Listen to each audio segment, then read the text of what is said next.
एक गांव में एक सुखी परिवार रहता था। उस परिवार में 3 भाई और एक बहन थी। उनके माँ बाप उन चारों से बहुत प्यार करते थे, मगर बीच वाले बेटे से थोड़ा परेशान थे, क्योंकि बड़ा बेटा पढ़ लिख कर डॉक्टर बन गया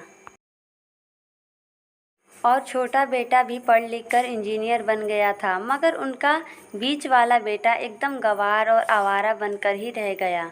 अब उनके 2 बेटे डॉक्टर और इंजीनियर ने शादी भी कर ली थी और कुछ महीनों के बाद ही उनकी बेटी की भी एक अच्छे घराने में शादी हो गई थी। मगर बीच वाला बेटा अभी भी कुंवारा ही था, क्योंकि वो बिल्कुल अनपढ़ था और कहीं पर मजदूरी का छोटा सा काम करता था। इसीलिए उसे शादी के लिए कोई भी लड़की नहीं मिल रही थी और उसके माँ बाप उससे बहुत परेशान हो चुके थे।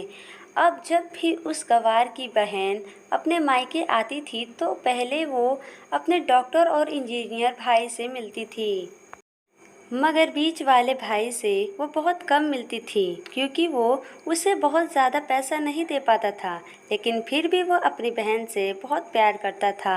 अब उनके पिताजी की बीच वाले बेटे की शादी किए बिना ही मृत्यु हो गई। उसकी माँ ने सोचा कहीं अब किसी के मुंह से बंटवारे की बात ना निकल जाए, इसीलिए अपने ही गांव की एक सीधी सीधी लड़की से अपने गंवार बेटे की शादी करवा दी। शादी होते ही न जाने क्या हुआ। अब उसका अनपढ़ बेटा बहुत मन लगाकर काम करने लगा। अब जब भी उसका कोई दोस्त उसको बुलाने आता तो वो उसे कह देता कि भाई, पहले तो मैं किसी भी तरह अकेला कमा कर खा लेता था, मगर अब मेरी शादी हो गई है, इसीलिए अब मुझे अपनी पत्नी के लिए भी कमाना पड़ता है और कल को आने वाले बच्चे के लिए भी तो कुछ जोड़ना पड़ेगा। इसीलिए दोस्त, अब मैं तुम्हारे साथ नहीं घूम सकता।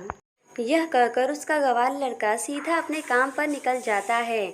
अब उसके दोनों भाई डॉक्टर और इंजीनियर आपस में ये बात करते हैं कि हम दोनों तो उस गंवार से कहीं ज़्यादा पैसे कमाते हैं, इसीलिए हम सब घर और ज़मीन का बंटवारा कर लेते हैं और उस गंवार से अलग हो जाते हैं, क्योंकि अब वो हमारे बराबर कभी भी नहीं कमा सकता। इसीलिए उन दोनों भाइयों ने अपनी माँ के लाख मना करने के बाद भी बंटवारे की तारीख कर दी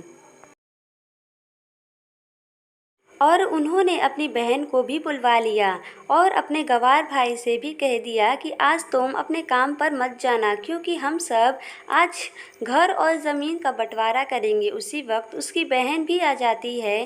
तभी उसका गंवार भाई कहता है कि तुम लोग बंटवारा कर लो, आप मुझे जो भी देना चाहते हो दे देना, मैं शाम को आकर अंगूठा लगा दूंगा। तभी उसकी बहन कहती है, अरे बेवकूफ़, तू तो अनपढ़ ही रहेगा, ज़मीन का हिस्सा तो आमने सामने बैठ कर ही होता है। तभी उसके दोनों भाई बीच वाले भाई को उल्टा सीधा कहते हैं। तभी उसकी माँ भी उसे कहती है कि बेटा, आज तू काम पर मत जा, बंटवारा तेरे सामने होगा तो ही अच्छा है। उसी वक्त वकील भी आ जाता है। तभी वकील कहता है कि आपका सारा हिस्सा मिलाकर 10 बीघा ज़मीन है और आपका घर है। अब ये बताओ कि किसको कितना हिस्सा देना है, मैं उसी हिसाब से बंटवारे की कागज़ बना दूंगा। उसी वक्त उनका गंवार भाई कहता है कि वकील साहब, 5-5 बीघा मेरे दोनों भाइयों के नाम लिख दो और ये जो हमारा मकान है ये मेरी प्यारी बहन के नाम कर दो। तभी उसके दोनों भाई और बहन पूछते हैं कि और तू हिस्से में क्या लेगा। तभी उनका गंवार भाई कहता है कि मेरे हिस्से में मेरी प्यारी माँ है। और तभी वह अपनी पत्नी की तरफ मुस्कुराते हुए कहता है कि क्यों मेरी प्यारी पत्नी, क्या मैंने गलत कहा क्या। उस गंवार की पत्नी अपनी सास से लिपट कर कहती है कि मेरे लिए माँ से बड़ी वसीयत क्या होगी। और उसी वक्त उसका गंवार पति भी अपनी माँ से लिपट जाता है। गंवार बेटे और बहू के इस प्यार ने ज़मीन जायदाद के बंटवारे को एक सन्नाटे में बदल दिया। तभी बहन अपने गंवार भाई को गले लगाकर रोते हुए कहती है कि माफ़ कर दो भैया, मैं आपको समझ नहीं सकी। तभी उसका भाई कहता है कि मेरे प्यारी बहन, इस घर में जितना अधिकार हमारा है उतना ही अधिकार तेरा भी है और रही बात बंटवारे की, तो बंटवारा नहीं करने से हमारा जीवन तो नहीं रुक जाएगा। क्यों करते हैं हम बंटवारा? क्या हम एक साथ मिलकर नहीं रह सकते?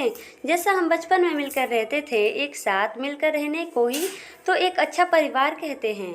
और उस अच्छे परिवार को संभालती है एक माँ। तभी उसके दोनों भाई की बहुत शर्मिंदा होते हैं और वह दोनों बंटवारे के सभी कागज़ फाड़ कर फेंक देते हैं। और उस दिन के बाद से ही उनका पूरा परिवार खुशी खुशी एक साथ रहने लगा। तो दोस्तों, ये थी परिवार और माँ की एक सच्ची कहानी। तो दोस्तों, आप लोगों को अगर ये कहानी अच्छी लगी तो हमारे चैनल को सब्सक्राइब कर लीजिए और बेल आइकन को प्रेस कर लीजिए, ताकि आने वाली वीडियो के नोटिफिकेशन सबसे पहले आपको मिले। Thank you.